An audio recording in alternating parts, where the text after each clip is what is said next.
कभी औरंगजेब रोड का नाम बदलकर कलाम के नाम पे रख देना, कभी इलाहाबाद का नाम बदलकर प्रयागराज कर देना। उसी तरह से बहुत सारे नाम जिनके पहले कुछ और हुआ करते थे और बाद में वो चेंज हो गए। इस तरह का हमारा एक अलग इतिहास रहा है, अलग पहचान रही है। इसी क्रम में आजकल एक नई बहस छिड़ चुकी है कि जो इंडिया गेट है, जिसको लुटियंस की दिल्ली, अभी पढ़ेंगे हम लुटियंस क्या है, वाला एरिया कहा जाता है, तो जो हमारा इंडिया गेट है, भारत का प्राइड है, उसका नाम बदलने की भी बात चल चुकी है।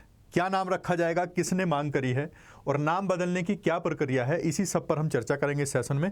और बहुत खास, बहुत इंपॉर्टेंट होने वाला है। एक तो इसमें हिस्टोरिकल बैकग्राउंड भी थोड़ा सा देखेंगे। दूसरा यह है कि वो इंडिया गेट जो हमारे दिलों में बसा है, रचा है, क्या उसका नाम बदला जाएगा तो क्या रखा जाएगा, किसने मांग करी है और क्या क्या प्रक्रिया है नाम बदलने की। तो इंडिया गेट का नाम भारत माता द्वार करने की मांग की है। बीजेपी के अल्पसंख्यक मोर्चा के अध्यक्ष हैं, उन्होंने मोदी जी को चिट्ठी लिखी कि आप जब ये सब काम कर सकते हैं तो एक काम और कर दीजिए। क्या क्या काम कर सकते हैं, सब पे चर्चा करेंगे। तो ये न्यूज़ है दैनिक भास्कर की, और भी आपने अलग अलग न्यूज़पेपर में शायद न्यूज़ पढ़ ली होगी।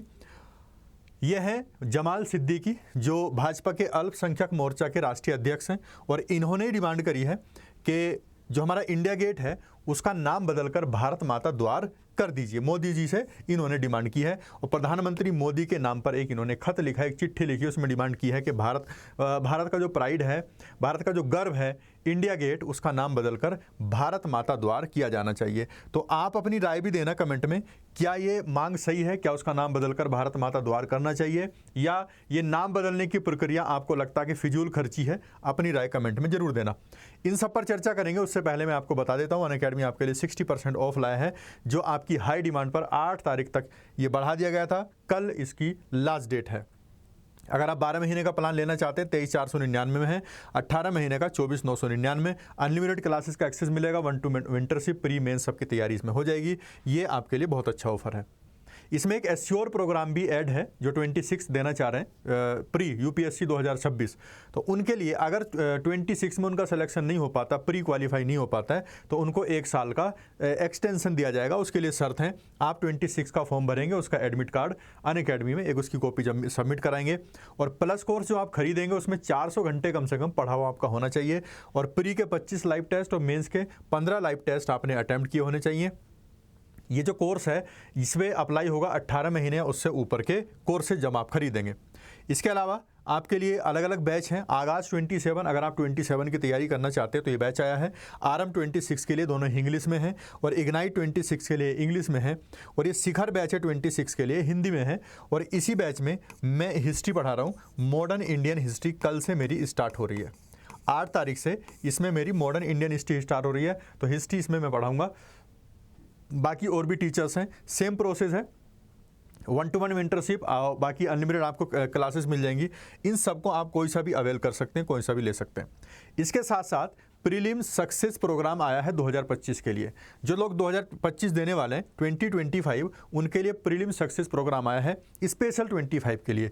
इसमें आपको पूरा सिलेबस कवर होगा, जीएस और सीसेट का। इसमें भी सीसेट मैं पढ़ा रहा हूँ, ठीक है।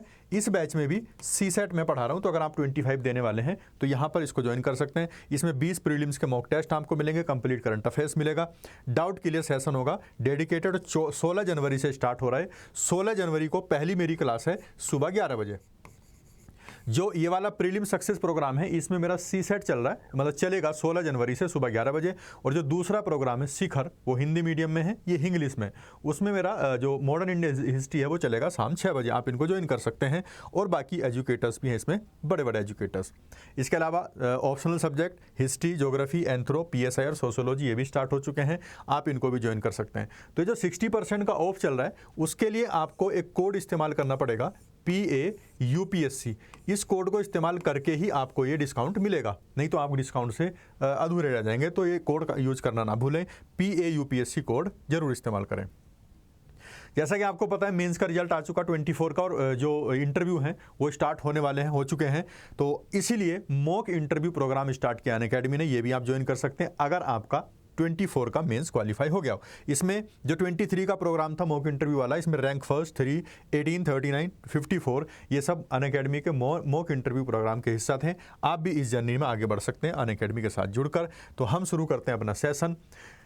जो ये चिट्ठी लिखी गई है मोदी जी को, अल्पसंख्यक मोर्चा के जो अध्यक्ष उपाध्यक्ष कह सकते हैं आप, इनका नाम बदलने के लिए एक चिट्ठी लिखी है कि जो देश से 10,000 शहीद जवान हुए थे उनकी ये सच्ची श्रद्धांजलि होगी। अगर आप इसका नाम बदल देते हैं इंडिया गेट का, तो 10,000 शहीद जवानों को ये सच्ची श्रद्धांजलि मिल जाएगी। जब आप औरंगजेब रोड का नाम बदल सकते हैं, doctor APJ Abdul Kalam road कर सकते हैं। जब आप वहाँ से जॉर्ज पंचम की मूर्ति हटा सकते हैं, वहाँ पर नेताजी सुभाष चंद्र बोस की मूर्ति लगा सकते हैं। अगर आप कभी इंडिया गेट जाओगे तो उसकी थोड़ी सी दूरी पर नेताजी सुभाष चंद्र बोस की मूर्ति लगाई गई है। तो जब आप ये चेंज कर सकते हैं तो आप इंडिया गेट का नाम भी चेंज कर सकते हैं, उन्होंने ये मांग की है। तो ये मूर्ति अगर हम वहाँ देखेंगे, इंडिया गेट पे अगर कभी जाना होगा, नहीं भी गए हैं, तो इस तरह की वहाँ पर मूर्ति लगाई गई है उसके पीछे। ठीक है, तो इस तरह से उन्होंने डिमांड की है इंडिया गेट का नाम बदलने की। जब आप राजपथ का नाम बदलकर कर्तव्य पथ कर सकते हैं, ये जो यहाँ से रोड है इसका नाम राजपथ रखा गया था पहले, अब इसको कर्तव्य पथ कर दिया गया है। इसी तरह इंडिया गेट का नाम बदलकर भारत माता द्वार करवाइए। जब इतने सारे नाम बदले जा सकते हैं तो इंडिया गेट का नाम क्यों नहीं बदला जा सकता है? और उनका तर्क ये है कि ये अंग्रेजों की गुलामी का प्रतीक है, अंग्रेजों ने बनाया था और उन्होंने इंडिया गेट इसका नाम रखा था, तो इसलिए हम इसका नाम भारत माता द्वार करना चाहिए, ये इन्होंने मांग की है। मांग के पीछे कारण क्या है? इसमें देशभक्ति और राष्ट्रीय गौरव छुपा हुआ है। जो हमारा इंडिया गेट है देशभक्ति राष्ट्रीय गौरव की पहचान है। तो मांग करने वाले लोगों का मानना है कि अगर ये परिवर्तन हो गया तो ये देशभक्ति और राष्ट्रीय गौरव को बढ़ावा देगा, यानी कि भारत माता से इसको जोड़ा जाएगा जो इंडिया गेट है। आपकी इसमें क्या राय है? राय जरूर देना अपनी। इतिहास से क्या जुड़ाव है इसका? इंडिया गेट देश के शहीदों को समर्पित है। जो भारत माता द्वार है, ये नाम इस स्मारक को भारत माता से जोड़कर इसे और अधिक भावुक बना देगा। यानी कि जो इंडिया गेट है, आप सभी को पता है, जो प्रथम विश्व युद्ध हुआ था और अफगान युद्ध हुआ था, उनमें भारतीय शहीद हुए थे, बहुत सारे 10,000 भारतीय शहीद हुए थे। तो उनकी स्मृति में बनाया गया था, एक तरह से शहीद द्वार है, शहीद स्मारक है। इसका नाम बाद में इंडिया गेट कर दिया। तो अब इसको भारत माता द्वार से अगर जोड़ा जाएगा, भारत माता से अगर इसको जोड़ा जाएगा, तो लोग अधिक भावुक इससे हो जाएंगे, यानी कि जुड़ाव महसूस करेंगे। तो इसका नाम इसलिए बदलने की मांग हो रही है। देश की संस्कृति और परंपराओं से जुड़ जाएंगे लोग। ये नाम परिवर्तन भारत की प्राचीन संस्कृति और परंपराओं से जुड़ाव को दर्शाएगा। जो हमारी प्राचीन संस्कृति है, जो परंपराएं हैं, तो वो भारत माता से जुड़ जाएगी, यानी कि हमारी परंपराओं से जुड़ाव महसूस कराएगा ये नाम, अगर हम इसका नाम कर देते हैं भारत माता द्वार। जो औपनिवेशिक हम पे बोझ है, जो कॉलोनियल बर्डन है, उससे मुक्ति मिल जाएगी हमें। जैसे लुटियंस की दिल्ली, यानी कि उनके नाम जुड़े हैं अंग्रेजों के, तो वो नाम हट जाएंगे, इस तरह से इनका कहना है। कुछ लोगों का मानना है कि इंडिया गेट का नाम ब्रिटिश शासन का प्रतीक है, इसे बदलकर हम अपने अतीत के औपनिवेशिक बोझ से मुक्ति पा सकते हैं। अंग्रेजों ने ये नाम रखा था, उनका ये हम पे बोझ है, तो इसका नाम बदलकर हम उस बोझ से मुक्ति पा सकते हैं। तो क्या आपको लगता है कि सिर्फ नाम बदलने से बोझ से मुक्ति पाई जाएगी? अपना जो है राय कमेंट में जरूर दीजिएगा। कहाँ स्थित है इंडिया गेट? भारत की राजधानी दिल्ली में स्थित है और प्रमुख युद्ध स्मारक है। आप अगर कभी वहाँ जाएंगे तो ये युद्ध स्मारक बनाया गया है। पहले यहाँ पर मसाल जलती है इसके बीच में, पहले मसाल इंडिया गेट के नीचे ही थी, बाद में इसको शिफ्ट करके पीछे किया गया मोदी जी के द्वारा। और इसके चारों तरफ अगर आप ये छोटा छोटा देख रहे हो तो इसके चारों तरफ जो है कुछ नेम प्लेट लगी हैं और इन पे नाम लिखे हैं उन शहीदों के जो भारत की उस युद्ध में, यानी कि प्रथम विश्व युद्ध में और अफगान युद्ध में शहीद हुए थे, और उसके बाद भी अभी भी जो भारत के शहीद हैं उनके नाम यहाँ पर लिखे जाते हैं। तो ये पूरा शहीद स्मारक बना दिया गया है। पीछे अगर आप देखेंगे, अगर आपको साफ दिख रहा है तो पीछे इंडिया गेट है, मतलब वो उधर से आएंगे तो सामने पड़ता है, सबसे उसके लास्ट में जाके दूर उधर राष्ट्रपति भवन है। फिर कर्तव्य पथ पर चल के आएंगे तो ये पड़ेगा इंडिया गेट। इंडिया गेट के पीछे आएंगे तो यहाँ पर नेताजी सुभाष चंद्र की मूर्ति लगी है, और इसके और पीछे आएंगे तो ये है हमारा युद्ध स्मारक, और यहाँ पर शहीदों के नाम लिखे हैं, उनकी नेम प्लेट लगी है, उनको यहाँ पर श्रद्धांजलि दी जाती है। ये स्मारक भारतीय सेना के उन सैनिकों को श्रद्धांजलि के रूप में बनाया गया था जिन्होंने फर्स्ट वर्ल्ड वॉर में 1914 से 1918 तक अपने प्राणों की आहुति दी थी, और तीसरा अफगान युद्ध हुआ था, उसमें ब्रिटिश भारतीय सेना की ओर से लड़ाई लड़ी थी 1919 के युद्ध में, और ये बनाया गया था 1921 में, 1921 में, उन्हीं की याद में बनाया गया था। ये एक तरह से जवानों को अमर करने के लिए बनाया गया था। पुराना नाम क्या था इसका? इसको पहले अखिल भारतीय युद्ध स्मारक कहा जाता था, ऑल इंडिया वॉर मेमोरियल, और ऑल इंडिया वॉर मेमोरियल के रूप में बनाया गया था, अखिल भारतीय युद्ध स्मारक के रूप में बनाया गया था। बाद में इसका नाम इंडिया गेट, यहाँ पर 1921 में इसका निर्माण शुरू हुआ था और 1931 में पूरा किया। ये इंडिया गेट बना 10 साल में, लगभग 1921 से 1931 तक। जो इसके आर्किटेक्ट थे वो थे सर एडमिन लुटियंस। पूरी जो उस वाला एरिया है हमारा, आप कह सकते हैं राष्ट्रपति भवन वाला, संसद वाला, जो पुरानी संसद थी, और ये इंडिया गेट वाला, तो इसका जो डिजाइनर था वो थे सर एडविन लुटियंस, और इसीलिए उस वाले एरिया को लुटियंस की दिल्ली कहा जाता है, जो भारतीय उपमहाद्वीप में ब्रिटिश शासन के दौरान कई महत्वपूर्ण निर्माण के वास्तुकार रहे हैं। इन्होंने बहुत सारे आर्किटेक्ट बनाए थे। इसका डिज़ाइन आर्किटेक्चर की जो शैली है इंडो सार्सैनिक शैली में बनाया गया है। इसमें हिंदुस्तानी शैली और अंग्रेजों की ब्रिटिश शैली दोनों मिलाकर बनाई गई है, यानी कि भारतीय और पश्चिमी वास्तुकला या इंडियन एंड वेस्टर्न आर्किटेक्चर को मिला के बनाया गया। कितनी प्यारी बिल्डिंग है, आप इसको देख सकते हैं।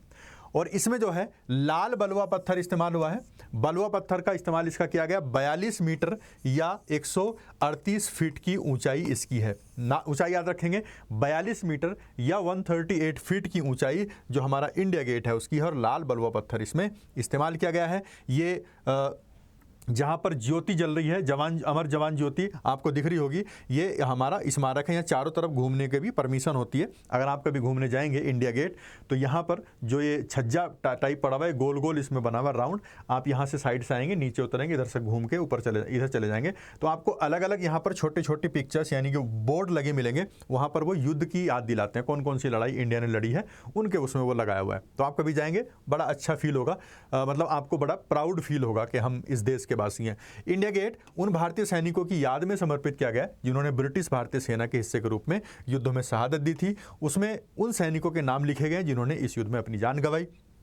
इसके पीछे की साइड अगर आप जाएंगे, पीछे की साइड ये ऊपर भी थोड़ा सा दिख रहा होगा, तो यहाँ पर उनके नाम लिखे हुए हैं, छोटी छोटी प्लेट लगी हुई हैं और लाखों हजारों नाम लिखे हुए हैं, और अभी बहुत सारी खाली हैं, यानी कि जो और शहीद होते रहेंगे उनके नाम उसमें आते रहेंगे। ये उनका मकसद रहा होगा। अमर जवान ज्योति ये हमेशा जलती रहती है 24 आवर्स। पहले ये इंडिया गेट के बिल्कुल नीचे थी, अब इसको शिफ्ट कर दिया गया है वहाँ पर पीछे जो वॉर मेमोरियल है जो मैंने दिखाया था अभी। इंडिया गेट के नीचे अमर जवान ज्योति स्थित है। ये भारतीय सैनिकों की शहादत की आनंद श्रद्धांजलि है। ये पहले नीचे थी, अभी पीछे कर दी गई है। 1971 के जो भारत पाक युद्ध हुआ था उसके बाद इसको स्थापित किया गया था। ये जो लो जल रही है, ये जो अमर जवान ज्योति है, ये 24 आवर जलती है, ठंड हो, गर्मी हो, बरसात हो, क्योंकि ऊपर से ढकी हुई है, पानी नहीं गिरता इस पर, तो ये जलती रहती है 24 आवर्स, 24x7। तो ये जब 1971 का भारत पाक युद्ध हुआ था उसके बाद जो शहीद हुए थे लोग, उनकी याद में ये अमर जवान ज्योति जलाई गई थी, और ये अभी अनवरत जल रही है उस टाइम से। इसके नीचे 3 सैनिकों की प्रतिमा है, और अमर जवान ज्योति भारत के वीर सपूतों के बलिदान की निशानी है, और ये दिन रात जलती रहती है, 24x7 जलती रहती है अमर जवान ज्योति। अब हमारे यहाँ भारत में जो है किसी जगह के नाम बदलने की क्या प्रोसेस है, क्या प्रक्रिया है। भारत के ऐतिहासिक स्थलों के नाम बदलने की प्रक्रिया आमतौर पर एक जटिल और संवेदनशील मुद्दा है, क्योंकि वो किसी न किसी कम्युनिटी से, किसी न किसी धर्म से, कह सकते हैं कोई चीज़ किसी की भावनाओं से जुड़ी होती है। जैसे इंडिया गेट का नाम है, पूरे भारतवासियों उसकी भावनाओं से जुड़ा हुआ है, तो ऐसी बहुत संवेदनशील मुद्दे होते हैं, तो ये एक जटिल प्रक्रिया बन जाती है कई बार गवर्नमेंट के लिए चेंज करना। और इससे जो पहले अभी तक जो नाम बदले गए दिल्ली के अंदर, जैसे इंडिया गेट हमारा दिल्ली के अंदर है, तो दिल्ली के अंदर अब से पहले कितने नाम चेंज हो चुके हैं। पहले एक औरंगजेब रोड हुआ करती थी, उसको डॉक्टर APJ अब्दुल कलाम के नाम पर doctor APJ Abdul Kalam road रख दिया गया। डलहौजी रोड थी, डलहौजी आपको पता है कितना लूट मार उसने की थी, कितना भारतीय को सताया था। दारा सिको रोड उसको कर दिया। क्लाइव रोड थी, रॉबर्ट क्लाइव, ये गवर्नर जनरल थे सब ब्रिटिशर्स के, तो इसका नाम कर दिया त्यागराज मार्ग। किंग्सवे कैंप था, गुरु तेग बहादुर नगर कर दिया। रेस कोर्स रोड थी, लोक कल्याण मार्ग कर दिया। मोहम्मदपुर गांव था, वहां पर मधुकरपुर कर दिया, और राजपथ को कर्तव्य पथ कर दिया। ये क्वेश्चन पूछे जाते हैं इस तरह के, तो देख लेना, इसको याद रख लेना। राजपथ या मान लो औरंगजेब रोड, इनके नाम पूछे जा सकते हैं कि इनका नया नाम क्या है, तो इनको याद कर लीजिए। दिल्ली में ये बदलाव हो चुके हैं, तो यही उसमें तर्क भी दिया गया कि आप अगर इतने नाम बदल सकते हैं तो इसका नाम भी बदल दीजिए। इसमें राजनीतिक, सांस्कृतिक, ऐतिहासिक और सामाजिक कारकों को ध्यान में रखा जाता है। जब नाम बदले जाते हैं उसकी राजनीतिक कारक क्या है, उसके सामाजिक सांस्कृतिक क्या है, ऐतिहासिक क्या है, नाम बदलने में सारी चीज़ों का ध्यान रखा जाता है। अभी आप जो है चर्चाओं में सुन रहे होंगे कि कश्मीर का नाम बदलने वाला है, ऋषि के नाम पर था, कश्यप ऋषि के नाम पे था, इस तरह से, तो उसमें ऐतिहासिक चीज़ों को भी जोड़ा जाता है। कई बार ये प्रक्रिया विवादों का हिस्सा ही बन जाती है, क्योंकि नाम बदलने को एक राज्य या राष्ट्र की पहचान, उसकी संस्कृति से जोड़ा जाता है। जो हमारे नाम है किसी भी चीज़ के, वो हमारी पहचान हो सकती है। सपोज करो लाल किला है, कल कोई बोल दे कि लाल किला जो है मुगलों से रिलेट करता है या इस तरह से है, तो लाल किला अब हमारा एक वो बन चुकी, पहचान बन चुकी है, देश की अस्मिता की पहचान बन चुकी है। तो क्या सरकार इसको चेंज करेगी या हमारी संस्कृति से जुड़ा हुआ है, क्या इसका पक्ष रहने वाला है, वो सरकार आगे देखेगी। नाम बदलने का निर्णय राज्य सरकारों या केंद्र सरकारों द्वारा लिया जाता है। अगर किसी राज्य का मुद्दा है तो राज्य सरकार से भी उसमें राय ली जाती है और सेंट्रल गवर्नमेंट भी उसमें राय देती है। इसके पीछे राजनीतिक विचारधारा, ऐतिहासिक संदर्भ और समाज में लोकप्रिय विचारों का प्रभाव होता है। यानी कि लोग क्या चाहते हैं, समाज क्या चाहता है, उनके भी विचार इसमें कंसीडर किए जाते हैं, तो उसको भी इसमें देखा जाता है। कुछ स्थानों के नाम बदलने का उद्देश्य भारतीय संस्कृतियों को, धार्मिक पहचान को सम्मानित करना होता है। या तो भारतीय संस्कृति या धार्मिक पहचान भारत की और उसको सम्मानित करना है, तब भी नाम बदला जाता है। जैसे इलाहाबाद का नाम प्रयागराज कर दिया था, तो प्रयाग वहाँ पे कुंभ का जो मेला लगता है, तो उनका जो उसका एक धार्मिक या ऐतिहासिक महत्व था दोनों, तो इस वजह से उसका नाम भी बदल दिया गया था। वैसे जो औरंगजेब रोड है, तो भारत का प्राइड कौन? डॉक्टर कलाम। औरंगजेब तो भारत का प्राइड नहीं हो सकता है, जो टाइम था मुगलों का वो अलग चीज़ है, लेकिन उसको बदलकर डॉक्टर कलाम के नाम पे लिखा गया। यदि किसी स्थान का नाम ब्रिटिश काल के दौरान रखा गया था तो उसे भारतीय इतिहास और संस्कृति के अनुरूप नया नाम देने की मांग की जा सकती है। अगर अंग्रेजों ने कोई नाम रखा है तो अब हम भारतीय, क्योंकि आज़ाद हैं, अब हम किसी गुलाम नहीं हैं, अब हम अपने हिसाब से नाम रख सकते हैं। इसके पीछे उद्देश्य है भारतीय संस्कृति धरोहर को पुनः स्थापित करना। जो हमारी संस्कृति है, जो हमारा कल्चर है, जो हमारा धरोहर है, हम उसको फिर से स्थापित कर रहे हैं। ये हमारी पहचान है, क्योंकि अब हम आज़ाद हैं, हम कुछ भी कर सकते हैं अपने हिसाब से। कानूनी प्रक्रिया क्या है इसकी? सबसे पहले राज्य सरकार से संबंध सरकारी एजेंसी किसी स्थान के नाम बदलने के प्रस्ताव की शुरुआत करती है। राज्य सरकार, जैसे दिल्ली गवर्नमेंट के अगर उसमें आई, तो दिल्ली तो सेंटर, ये वाला सारा एरिया सेंट्रल गवर्नमेंट के अंडर में है। लेकिन अगर कोई जगह किसी स्टेट के अंडर में आ रही है तो वहाँ की जो संबद्ध सरकारी एजेंसी है वो इसका प्रस्ताव लाएगी, वो इस पर नाम बदलने की इस प्रक्रिया का शुरुआत करेगी। प्रस्ताव पर विचार के बाद ये निर्णय लिया जाता है कि क्या नाम बदलना उचित होगा। जब प्रस्ताव आ जाएगा तो उसकी सारी चीज़ें पढ़ने के बाद डिसीजन लिया जाएगा कि क्या वाकई इसका नाम चेंज होना चाहिए, सरकार डिसाइड करेगी। क्या वजह है, क्यों चेंज होना चाहिए, सारी चीज़ें देखी जाती हैं। ये निर्णय जो है ऐतिहासिक, सांस्कृतिक और सामाजिक दृष्टिकोण से लिया जाता है। क्या इतिहास में उसके साथ कुछ गलत हुआ है, या ऐतिहासिक रूप से वो नाम गलत है, या ऐतिहासिक रूप से, सामाजिक रूप से लोग उसको चाहते हैं कि बदलाव होने चाहिए, सब देखा जाता है। संविधान और कानून क्या कहता है इसमें? भारत में नाम बदलने की प्रक्रिया के लिए कोई विशेष राष्ट्रीय कानून नहीं है। ऐसा कोई कानून नहीं बनाया गया किसी जगह का या किसी जिले का, किसी स्पेस का कोई नाम बदलने के लिए कोई स्पेशल कानून है, ऐसा कोई प्रावधान नहीं है। लेकिन जो राज्य सरकार है और केंद्र सरकार, या दोनों नाम बदलने की प्रक्रिया का निर्णय ले सकती हैं। तो जब ऐसा कोई कॉन्स्टिट्यूशन में कोई कानून नहीं है तो सरकारों को इस पर फ्री हैंड दिया गया है, सरकार इस पर डिसीजन ले सकती हैं। और इसके लिए आमतौर पर मंत्रिमंडल की मंजूरी ली जाती है और संबंधित राज्य की जो विधानसभा है उसकी भी मंजूरी ली जाती है। तो जो मंत्रिमंडल है उसकी मंजूरी के बाद, राज्य की विधानमंडल की मंजूरी के बाद इसको मतलब नाम बदल दिया जाता है। तो ये सेशन था हमारा भारत के जो एक कह सकते हैं पहचान, ऐतिहासिक पहचान आप कह सकते हैं, या हमारा गौरव उसको कह सकते हैं, उसके नाम बदलने की बात हो रही है इंडिया गेट के। तो कैसा आपको लगा ये टॉपिक और आपकी क्या राय है नाम बदलने के पीछे, उसके तर्क में आपके क्या तर्क हैं वो मुझे कमेंट सेक्शन में जरूर देना। इससे रिलेटेड आप क्वेश्चन कर सकते हैं। What is the primary purpose of India Gate? India Gate का मुख्य उद्देश्य क्या है? भारतीय स्वतंत्रता का जश्न मनाने के लिए बनाया गया था क्या? प्रथम विश्व युद्ध में शहीद हुए सैनिकों को सम्मानित करने के लिए बनाया गया था? ब्रिटिश वास्तुकला को प्रदर्शित करने के लिए, या गणतंत्र दिवस परेड में आयोजित करने के लिए बनाया गया था? इसमें से कौन सा इसका सही आंसर है आप कमेंट सेक्शन में जरूर दीजिएगा। तो आज के लिए इतने रखते हैं। उम्मीद है आपको ये सेशन पसंद आया होगा और अपनी आंसर भी देना इसका कि क्या आंसर है, और अपनी राय भी देना नाम बदलने पर आपकी क्या राय है। ठीक है, तो आज के लिए इतने रखते हैं। उम्मीद है सेशन आपको अच्छा लगा होगा। फिर मिलेंगे किसी नए टॉपिक में, तब तक के लिए बाय। Thanks for watching.